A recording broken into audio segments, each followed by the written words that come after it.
নমস্কার, নিউজ 18 বাংলা ডিজিটালে আপনাদের সকলকে স্বাগত। আপনাদের সঙ্গে রয়েছি আমি সোনিয়া। বাংলাদেশের পরিস্থিতি এই মুহূর্তে কি, কেমন অবস্থা, সে আপডেট তো আপনারা জানেন। বাংলাদেশকে উত্তাল হতে দেখেছে গোটা বিশ্বের মানুষ। গোটা বিশ্ববাসী চিন্তিত বাংলাদেশ নিয়ে।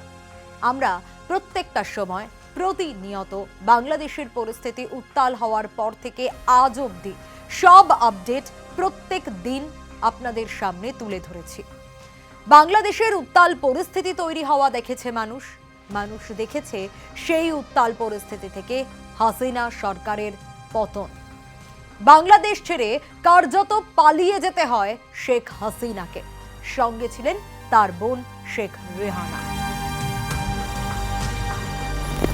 কিন্তু তাহলে আজ যে কথা শোনা যাচ্ছে সেটাই আপনাদের জানাবো। কেন এমন কথা শোনা যাচ্ছে? তাহলে হাসিনা থাকলেও সমস্যা নেই কেন? কোথায় কোথায় হাসিনা থাকলে সমস্যা নেই? বাংলাদেশে নাকি অন্য কোথাও? আজ সেটাই জানাবো আপনাদের। তবে এই কথা জানানোর আগে আরো একটা বিষয় বলতেই হয়। অন্তর্বর্তী সরকারের প্রধান উপদেষ্টা মোহাম্মদ ইউনূস ছাত্রদের সঙ্গে একটা বৈঠকের পরে দানবের বিদায় হয়েছে। হ্যাঁ, এমন মন্তব্যই করেছেন। দানবের বিদায় হয়েছে। হাসিনার দেশ ত্যাগ প্রসঙ্গে এই কথাই বলেছেন মোহাম্মদ ইউনূস। এবার আসি ভারত আর বাংলাদেশের সম্পর্ক নিয়ে। ভারত বাংলাদেশের সম্পর্ক কেমন থাকবে যদি শেখ হাসিনা ভারতে থাকেন? তাহলে হ্যাঁ, এই প্রশ্ন সাংবাদিকদের তরফেই আসে। সাংবাদিকরা প্রশ্ন করেন যে হাসিনা যদি ভারতে থাকে তাহলে ভারত এবং বাংলাদেশ দুদেশের সম্পর্কে টানাপোড়েন তৈরি হবে কি? সম্পর্ক খারাপ হবে কি? টানাপোড়েন দেখা দেবে কি? এই প্রশ্নগুলো স্বাভাবিকভাবে সাধারণ মানুষের মনের প্রশ্ন।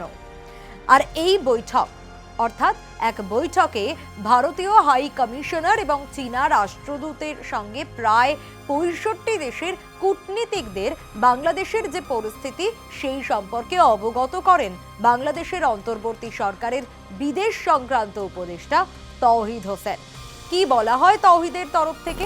বলা হয় প্রাক্তন প্রধানমন্ত্রী শেখ হাসিনা তিনি ভারতে আশ্রয় নিলেও দ্বিপাক্ষিক সম্পর্ক কোনোভাবেই নষ্ট হবে না। নষ্ট হবে না বলেই স্পষ্ট করে দেওয়া হয়েছে। সংবাদ মাধ্যম সূত্রে এও খবর যে তৌহিদ বলেন যে যদি কোনো একজন কোনো এক দেশে গিয়েই থাকে তাহলে তাদের সঙ্গে সম্পর্ক নষ্ট হবে কেন? তার তো কোনো কারণ নেই। দ্বিপাক্ষিক বিষয় অনেক বড় বিষয়, এমনটাই বলছেন তৌহিদ। এবং তৌহিদ আরও বলছেন যে সুসম্পর্ক বজায় রাখার চেষ্টা সব সময় থাকতে হবে তাদের। অর্থাৎ এখান থেকে এটা বোঝাই যায় যে আশা করাই যায় বাংলাদেশ এবং ভারতের মধ্যে সম্পর্ক যেমন ছিল তেমন থাকবে, ভালো থাকবে।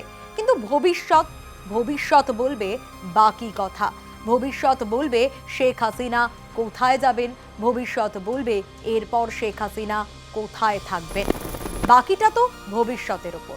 কিন্তু এখনকার আপডেট আপনাদের জানানোর চেষ্টা করলাম।